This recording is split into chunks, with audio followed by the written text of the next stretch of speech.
একজন নারী যিনি এমন এক সময়ের কথা বলেছিলেন যখন মুসলিম সমাজে মেয়েদের শিক্ষা ছিল প্রায় নিষিদ্ধ, যিনি অন্ধকারে দাঁড়িয়ে প্রশ্ন তুলেছিলেন, নারী মানুষ নয় কেন?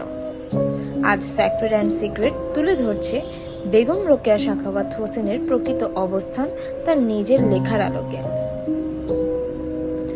বেগম রোকেয়া জন্মগ্রহণ করেন 9 ডিসেম্বর 1880 সালে রংপুর জেলার পায়রাবন্দ গ্রামে একটি রক্ষণশীল মুসলিম জমিদার পরিবারে। শৈশব থেকেই তিনি পর্দা প্রথা, নারীর অশিক্ষা এবং সমাজের বৈষম্য খুব কাছ থেকে দেখেছেন। তিনি জীবনের বিভিন্ন সময় রাজশাহী, ভাগলপুর এবং পরে কলকাতায় বসবাস করেন। সেখানে তিনি মুসলিম মেয়েদের জন্য সাখাওয়াত মেমোরিয়াল গার্লস স্কুল প্রতিষ্ঠা করেন। এখন প্রশ্ন আসে, তিনি আসলে কি শিখিয়েছিলেন? প্রথমত, তিনি কোথাও বলেননি যে মেয়েরা ধর্ম মানবে না বা যেভাবে খুশি পোশাক পরবে, বরং তিনি স্পষ্টভাবে লিখেছেন, ইসলাম জ্ঞান অর্জনকে নারী পুরুষ উভয়ের জন্য ফরজ করেছে। মতিচুর 2 ভাগ।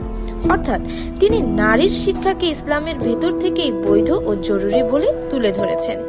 অনেকেই আজ দাবি করে বর্তমান মেয়েদের পোশাক, আচরণ, উচ্ছৃঙ্খলতা নাকি বেগম রোকেয়ার শিক্ষা, কিন্তু বাস্তবতা সম্পূর্ণ ভিন্ন। বেগম রোকেয়ার কোনো লেখায় অশালীন পোশাকের পক্ষে কথা নেই, বেপরোয়া জীবন যাপনের অনুমোদন নেই, ধর্মীয় সীমা ভাঙার উৎসাহ নেই। তিনি বরং লিখেছেন, শিক্ষাহীন স্বাধীনতা সমাজের জন্য বিপজ্জনক। মতিচুর প্রবন্ধ। অর্থাৎ স্বাধীনতা মানে উচ্ছৃঙ্খলতা নয়, স্বাধীনতা মানে দায়িত্ব, চরিত্র ও জ্ঞান। পর্দা নিয়ে তিনি কি বলেছিলেন? তিনি বলেননি পর্দা তুলে ফেলতে হবে। তিনি বলেছেন, পর্দাকে বন্দিত্বে পরিণত করেছে সমাজের ভুল প্রয়োগ। পদ্মরাগ উপন্যাস। এখানে তিনি ধর্মকে আক্রমণ করেননি, আক্রমণ করেছেন মানুষের ভুল ব্যাখ্যাকে। তাহলে তিনি কাদের বিরুদ্ধে ছিলেন? তিনি ছিলেন সেই পুরুষদের বিরুদ্ধে যারা মেয়েদের মানুষ না ভেবে সম্পত্তি ভাবত। তিনি লিখেছেন, নারীকে অবহেলা করা সমাজেরই দুর্বলতা।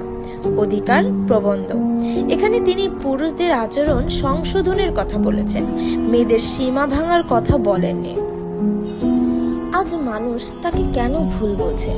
কারণ 1, তার লেখা না পড়ে কাটা লাইন দিয়ে বিচার করা হয়। 2, কিছু মানুষ তার নাম ব্যবহার করে নিজেদের ভুল জীবনধারা জায়েজ করতে চায়। 3, সমাজ এখনো ধর্ম আর কুসংস্কারের পার্থক্য বোঝে না। বেগম রোকেয়া ধর্মের বিরুদ্ধে ছিলেন না, তিনি ছিলেন ধর্মের নামে চলা অন্যায়ের বিরুদ্ধে। সেক্রেট অ্যান্ড সিক্রেট আজ স্পষ্ট করে বলতে চায়, বেগম রোকেয়া আধুনিক উচ্ছৃঙ্খলতার প্রতীক নন, ধর্মবিরোধী ছিলেন না, নারীদের বেপরোয়া হওয়ার শিক্ষাও দেননি। তিনি ছিলেন শিক্ষা, মর্যাদা, চরিত্র এবং ন্যায়ের পক্ষে। এমন একজন নারী যিনি আলো জ্বালিয়েছিলেন, কিন্তু আলো সহ্য না হওয়ায় আজও তাকে বিতর্কে টেনে আনা হয়। এটাই সত্য, এটাই ইতিহাস।